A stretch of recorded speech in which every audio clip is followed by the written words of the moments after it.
সুপ্রিয় শিক্ষার্থীরা, শিমুল Memorial nostalgic school and কলেজের অনলাইন ক্লাসে সবাইকে শুভেচ্ছা ও স্বাগত। সবাই সুস্থ আছো, বাসায় আছো, ভালো আছো। তো এখন আমরা কিসের মধ্যে দিয়ে যাচ্ছি? করোনাকালীন একটা দুর্যোগের মধ্যে দিয়ে যাচ্ছি, তাই না? সেই দুর্যোগকে মোকাবেলা করার জন্য আমাদের কিছু বিধিনিষেধ মেনে চলা উচিত, তাই তো? তো সেই বিধিনিষেধগুলো কি কি? আমাদের অবশ্যই বারবার হাত ধুতে হবে। যদি আমরা বাড়ির বাহিরে যাই সেই ক্ষেত্রে মুখে মাস্ক পরিধান করে আমরা বাড়ির বাইরে যাব এবং দূরত্ব বজায় রেখে চলাফেরা করব। এছাড়াও আমরা গরম খাবার, ফলমূল বা পুষ্টিকর খাবার বেশি করে খাবো। এই সকল বিধিনিষেধগুলো অবশ্যই আমাদের মেনে চলা উচিত। আশা করছি তোমরা মেনে চলবে। তো আমি মোহাম্মদ আবু নওশাদ, সহকারী শিক্ষক, তথ্য যোগাযোগ প্রযুক্তি, Shimul memorial north school and college. প্রিয় শিক্ষার্থী, আজকে আমাদের পাঠের বিষয় হচ্ছে শিক্ষা ও দৈনন্দিন জীবনে ইন্টারনেটের ব্যবহার, অধ্যায় ৫ প্রথম অংশ। এই পাঠ শেষে শিক্ষার্থীরা যা যা বলতে পারবে তা হলো দৈনন্দিন জীবনে ইন্টারনেটের ব্যবহার সম্পর্কে বলতে পারবে, শিক্ষা জীবনে ইন্টারনেটের প্রভাব সম্পর্কে বলতে পারবে, দৈনন্দিন সমস্যা সমাধানে ইন্টারনেটের ভূমিকা সম্পর্কে বলতে পারবে। সুপ্রিয় শিক্ষার্থীরা, আসো এখন আমরা আমাদের আজকের আলোচ্য বিষয়টা জেনে নিই। আজকে আমাদের আলোচ্য বিষয়টা কি? দৈনন্দিন জীবনে ইন্টারনেটের ব্যবহার, শিক্ষা জীবনে ইন্টারনেটের প্রভাব, দৈনন্দিন সমস্যা সমাধানে ইন্টারনেটের ভূমিকা। তো সুপ্রিয় শিক্ষার্থীরা, চলো আমরা আজকে আমাদের ক্লাসটা শুরু করি। আজকে আমাদের পাঠের বিষয় হচ্ছে ইন্টারনেট। তাহলে ইন্টারনেটকে ঘিরেই আজকে আমাদের পাঠটা আলোচনা করা হবে। তো আসো, ইন্টারনেট কি সর্বপ্রথম আমরা আগে জেনে নিই। ইন্টারনেট, তাই না? ইন্টারনেটের পূর্ণ রূপ হচ্ছে কি? ইন্টারকানেক্টেড নেটওয়ার্ক বা ইন্টারন্যাশনাল নেটওয়ার্ক, যার বাংলা অর্থ হচ্ছে আন্তঃজাল বা ইন্টারনেট হলো সারা পৃথিবী জুড়ে বিস্তৃত এবং পরস্পরের সাথে সংযুক্ত কতগুলো কম্পিউটার নেটওয়ার্কের সমষ্টি, যেখানে আইপি বা ইন্টারনেট প্রোটোকলের মাধ্যমে ডাটা বা তথ্যের আদান প্রদান করা যায়। সুপ্রিয় শিক্ষার্থীরা, এখন আমরা আসি, একটু আগে আমরা জানলাম ইন্টারনেট কি, তাই না? এখন আমরা ইন্টারনেটের দৈনন্দিন জীবনে ইন্টারনেটের ব্যবহারগুলো কি কি সেগুলো সম্পর্কে জানবো। তার কয়েকটি ব্যবহার বা তার কয়েকটি প্রয়োগ আমরা দেখব। কি? মোবাইল ফোনের মাধ্যমে ঘরে বসে পরীক্ষার ফল জানা যায়। প্রিয় শিক্ষার্থীরা, আমরা কিছুদিন আগেই আমাদের বড় ভাই বোন এদের কি পেয়েছি? এসএসসি রেজাল্ট পেয়েছি, তাই না? সেটা আমরা ঘরে বসে পেয়েছি। সেটা কিসের মাধ্যমে? মোবাইল ফোন বা ইন্টারনেট ব্যবহার করতে। ইন্টারনেট আমরা কোথায় ব্যবহার করছি? মোবাইল ফোন, ল্যাপটপ বা কম্পিউটারে। এই ব্যবহারটার মাধ্যমে আমরা কি খুব দ্রুত বা খুব সহজে বাসায় বসে থেকেও আমরা কি করতে পারছি? ফলাফলটা বা রেজাল্টটা পেতে পারছি। মোবাইল ফোন ব্যবহার করে টাকা পাঠানো ও গ্রহণ করা যায়। মোবাইল ফোন ব্যবহার করে আমরা টাকা এক প্রান্ত থেকে অপর প্রান্তে পাঠাতে পারছি বা গ্রহণ করতে পারছি। কি? বিকাশ, রকেট সহ অনলাইন ব্যাংকিং সিস্টেমে। অনলাইন ও ইন্টারনেট ব্যবহারে ঘরে বসেই চাকরির দরখাস্ত করা যায় এবং পরীক্ষার প্রবেশপত্র অনলাইন থেকে প্রিন্ট করা যায়। এরপরে অনলাইন টিকিটিং সিস্টেমের মাধ্যমে ঘরের বাইরে বা স্টেশনে না গিয়ে ট্রেনের বা প্লেনের টিকিট কেনা যায়। এরপরে অনলাইনে ইন্টারনেটের সহায়তায় সব ধরনের পত্রিকা যা ইন্টারনেটে থাকে ইন্টারনেট থেকে পড়া যায়। ইন্টারনেটে ঘরে বসে প্রয়োজনীয় পণ্যের অর্ডার দেয়া এবং বিল পরিশোধ করা যায়। এক স্থান থেকে অন্য স্থানে টাকা পয়সা পাঠানো যায়। ই বুক সুবিধা পাওয়া যায়।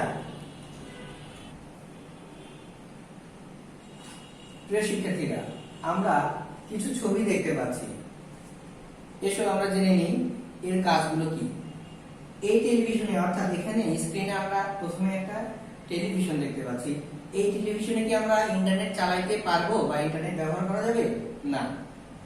এখানে আমরা একটা স্মার্ট টিভি দেখতে পাচ্ছি, তাই না? তাহলে স্মার্ট টিভিতে আমরা কি করতে পারবো? ইন্টারনেট চালাতে পারবো বা ব্যবহার করতে পারবো। তাইলে এই টিভিতে ইন্টারনেট ব্যবহারের না করে আমরা কি করছি, শুধু টিভি দেখতে পেতাম। আর এখন আমাদের ডিশের লাইন বা অন্য কোনো মাধ্যম না থাকলেও আমরা শুধুমাত্র ইন্টারনেট ব্যবহার করে যে কোনো ধরনের অনুষ্ঠান, মুভি থেকে শুরু করে যাবতীয় সকল তথ্য আমরা পাবো।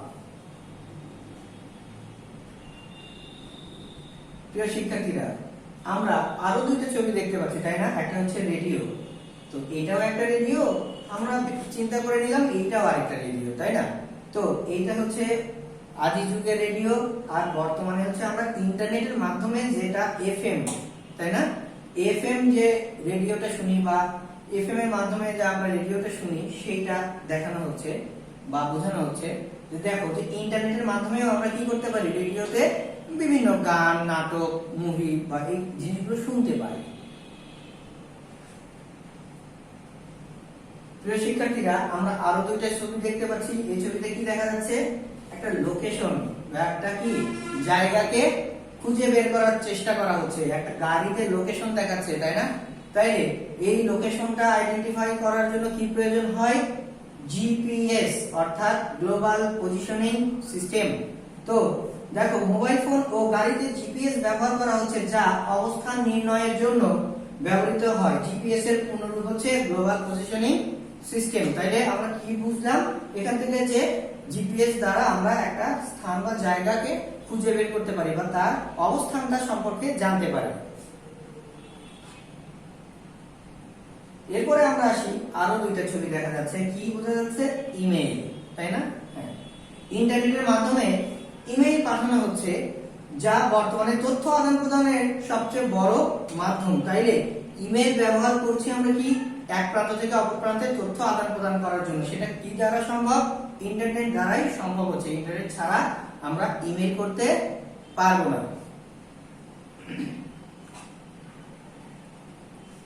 এরপরে আসি ইউটিউব, তাই না?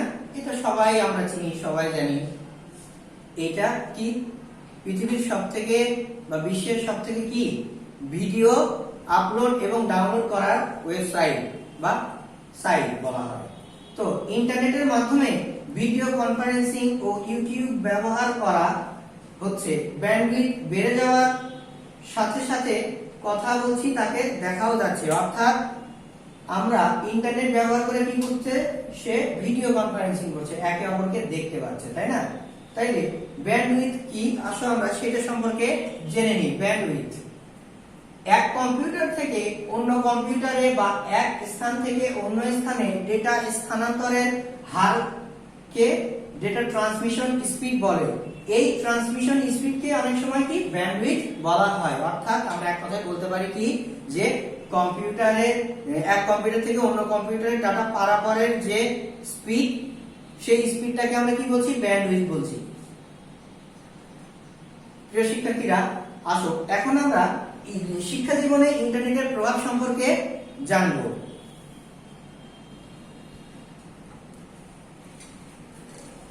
তো আমরা শিক্ষা জীবনে ইন্টারনেট ব্যবহার করছি কোথায়, প্রথমেই আসি আমাদের পড়াশোনায়, তাই না? পড়াশোনা কি আমাদের পাঠ্য বইটার ক্ষেত্রে আমরা যদি আসি, আমাদের পাঠ্যপুস্তকগুলো প্রস্তুতের সময় ব্যাপকভাবে ইন্টারনেট ব্যবহার করা হয়। এরপরে কি আছে, আমাদের সকল পাঠ্যপুস্তক এনসিটিভির ওয়েবসাইটে রাখা আছে, যা যে কোনো সময় আমরা সেখান থেকে ডাউনলোড করে নিতে পারি। আমাদের পাঠ্যপুস্তকগুলো এনসিটিভির ওয়েবসাইটে রাখা আছে, বা আমরা ষষ্ঠ শ্রেণী বা সপ্তম শ্রেণীতে পড়ে এসেছি যে কি ইবুক, তাই না? ইবুক থেকেও আমরা বিভিন্ন বই ডাউনলোড করে পড়তে পারি বা সেটা কাছে রেখে দিতে পারি। এরপরে দেখো আরেকটা ছবি দেখতে পাচ্ছি, দেখো এই যে এনসিটিভির ওয়েবসাইট, সেখানে গেলে কিন্তু আমাদের ক্লাস এবং ধারা অনুযায়ী আমাদের বইগুলো রেখে দেওয়া আছে, আমাদের প্রয়োজন অনুযায়ী আমরা বইগুলো নিয়ে নেব। এরপরে আসি আমরা একটু আগেও যেটা পড়লাম বা জানলাম যে কি ফলাফল, তাই না? ইন্টারনেট ব্যবহার করে আমরা যে কোনো পাবলিক পরীক্ষার ফলাফল সংগ্রহ করতে পারি বা খুব সহজে পেয়ে যাই। এরপরে কি অনলাইনে বা ইন্টারনেট ব্যবহার করে আমরা কি বিভিন্ন কলেজ ও বিশ্ববিদ্যালয়ে ভর্তির জন্য আমরা ইন্টারনেট ব্যবহার করি। তাইলে ইন্টারনেটের ব্যবহারের ফলে আমাদের কি হচ্ছে, বা ইন্টারনেট ব্যবহার করছি আমরা কোথায়, অ্যাডমিশনের ক্ষেত্রে, অ্যাডমিশনের ফর্ম পূরণ বা অনলাইন পরীক্ষার ক্ষেত্রে। এরপরে আসি আমরা বিশ্ববিদ্যালয়ে দেখা যাচ্ছে বিভিন্ন স্কুল কলেজের তথ্য আমরা ইন্টারনেট থেকে পেতে পারি। তাইলে বিভিন্ন স্কুল কলেজ বা বিশ্ববিদ্যালয়ের তথ্যগুলো আমরা কোথা থেকে পেতে পারি? ইন্টারনেট থেকে পেতে পারি। এরপরে বলেছে দেশের অসংখ্য স্কুল পরিচালনার কাজেও ইন্টারনেট ব্যবহৃত হচ্ছে, অর্থাৎ স্কুলের ওয়েবসাইটে গিয়ে আমরা নানা ধরনের তথ্য, নোটিশ, পরীক্ষার রেজাল্ট বা ফলাফলগুলো পাচ্ছি, পরীক্ষার প্রশ্নপত্র অনেক সময় পেয়ে যাচ্ছি। তো এই কাজগুলো ইন্টারনেটের ফলেই করা সম্ভব হচ্ছে। এরপরে পাঠ্য বইয়ের কোনো বিষয় বুঝতে না পারলে ইন্টারনেটের সাহায্যে সেটি বোঝা যায়। আমরা একটু আগে ইউটিউব দেখলাম, আমাদের যদি কোনো টপিক বুঝতে সমস্যা হয় স্কুলে বা শিক্ষা প্রতিষ্ঠানে, সেটা আমি কিন্তু খুব সহজেই ইউটিউব থেকে শিখে নিতে পারবো। এটা অবশ্যই তোমরা অ্যাপ্লাই করবে। এরপরে বলছে ইন্টারনেটে কোনো কারণে তথ্য না পেলে সেই বিষয়ে প্রশ্ন করা যায়, এক বা একাধিক মানুষ সেই প্রশ্নটির উত্তর দিয়ে দেয়। অর্থাৎ আমাদের প্রশ্ন উত্তর পর্ব থাকে যে জায়গাতে ইন্টারনেটে অনেক কনসেপ্ট বা অনেক কিছু তথ্য দেওয়া থাকে, সেই তথ্য আমি যদি পড়ে না বুঝতে পারি, সেইখানে কমেন্ট বক্সে আমাকে কি করতে হবে, আমার প্রশ্ন উত্তর পর্ব থাকবে যে আমি এই টপিকটা বুঝলাম না, অন্য ভাষায় বা অন্য ভাবে বা সহজ ভাষায় বলা যায় কিনা, সেইটা আমি যদি প্রশ্ন করি তার উত্তরও আমি পেয়ে যাব। এরপরে কি, শিক্ষার্থীরা ইন্টারনেটের সাহায্যে মহাকাশচারীদের সেখানকার ভরশূন্য পরিবেশে কোনো পরীক্ষা করে দেখানোর অনুরোধ জানাতে পারে। অর্থাৎ আমরা মহাকাশ নিয়ে যে গবেষণা করি সেইটাও ইন্টারনেটের মাধ্যমে করা সম্ভব হয় এবং সেখানেও শিক্ষার্থীরা নানাভাবে শিক্ষা গ্রহণ করে থাকে। এরপরে আমরা আসি, যেমন একটু আগে পড়লাম এনসিটিভি, ঠিক তেমনি ইবুক, তাই না? ইবুক থেকেও বা ইবুক রিডারের মাধ্যমেও আমরা কি করতে পারি, বিভিন্ন বই পড়তে পারি অনলাইনে। এরপরে আসি, দৈনন্দিন জীবনে ইন্টারনেটের মাধ্যমে ব্যবহার হয় সামাজিক যোগাযোগের বিভিন্ন সাইট, সেখানে একজন আরেকজনের সাথে ভাব বিনিময়, ছবি ভিডিও বিনিময় করে। তাহলে এটাও একটা শিক্ষণীয় বিষয়, সেখান থেকেও আমরা শিক্ষা গ্রহণ করতে পারি। প্রিয় শিক্ষার্থীরা, এখন আমরা আসি দৈনন্দিন জীবনে। আমরা তো একটু আগে পড়ে আসছি যে দৈনন্দিন জীবনে ইন্টারনেটের ব্যবহারগুলো কি কি। সেই ইন্টারনেটটা ব্যবহার করতে গেলে দৈনন্দিন জীবনে কিছু সমস্যার আমরা সম্মুখীন হই বা হব, সেই সমস্যাগুলো কিভাবে সমাধান করা যায় আসলে তার সম্পর্কে কিছু তথ্য জেনে নিই।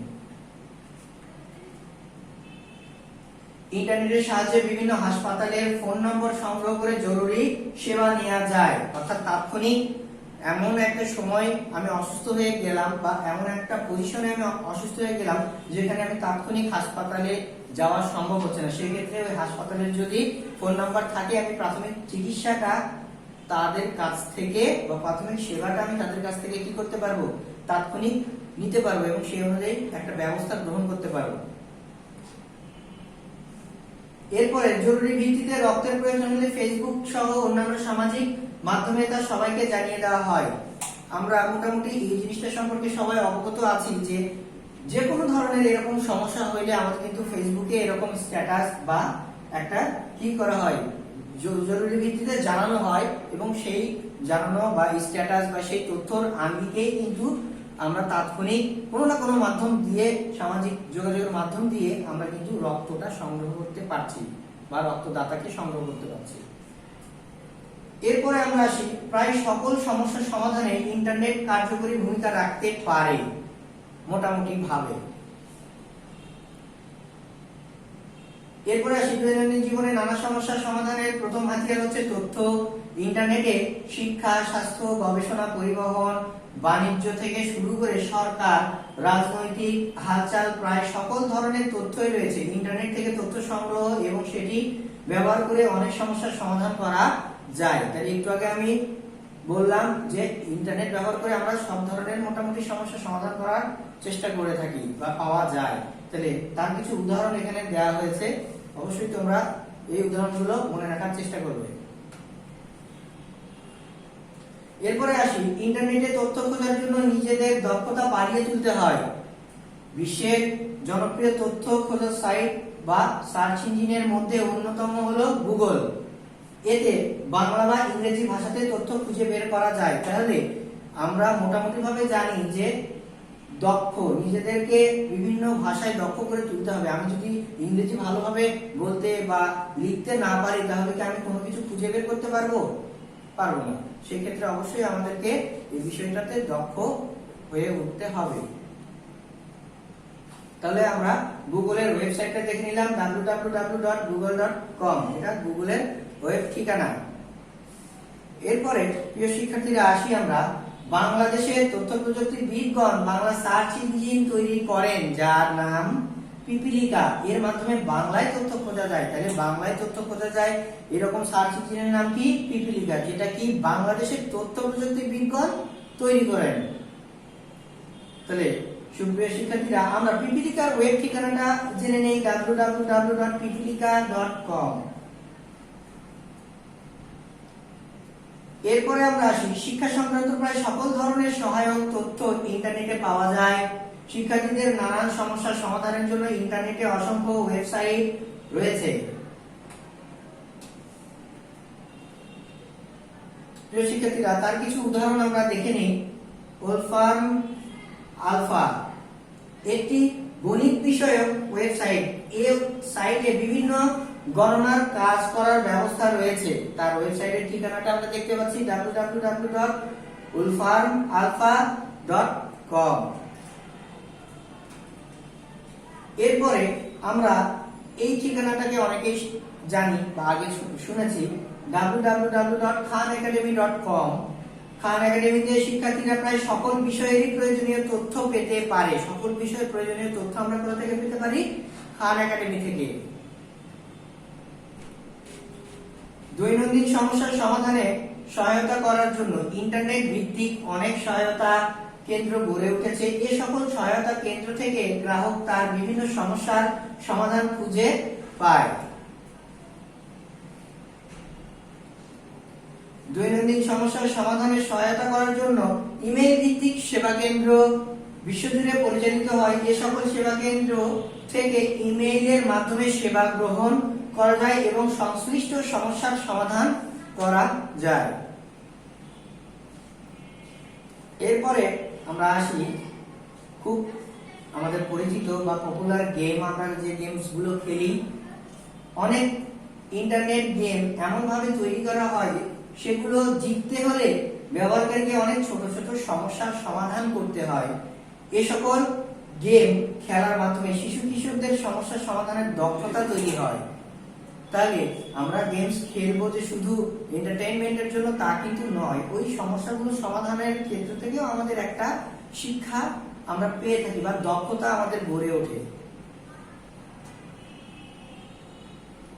সামাজিক যোগাযোগের বিভিন্ন মাধ্যমে সমন্বয় বা সমন্বয় সম্প্রদায়ের সঙ্গে যুক্ত থাকা যায়। এর ফলে অনেক স্থানীয় সমস্যার সমাধান করা যায়। তার মানে কি, সামাজিক যোগাযোগের বিভিন্ন মাধ্যমে বা সম্প্রদায়ের সাথে সবাই সবার সাথে কানেক্টেড থাকে, যার কারণে আমাদেরকে কি বলা হয়? বিশ্বগ্রাম বলা হয়, তাই না? তো এই সামাজিক যোগাযোগের মাধ্যমে আমরা ইন্টারকানেক্টেড থাকি এবং সেইখানেই আমরা নানান সমস্যার সমাধান খুঁজে বের করি বা দিয়ে থাকি।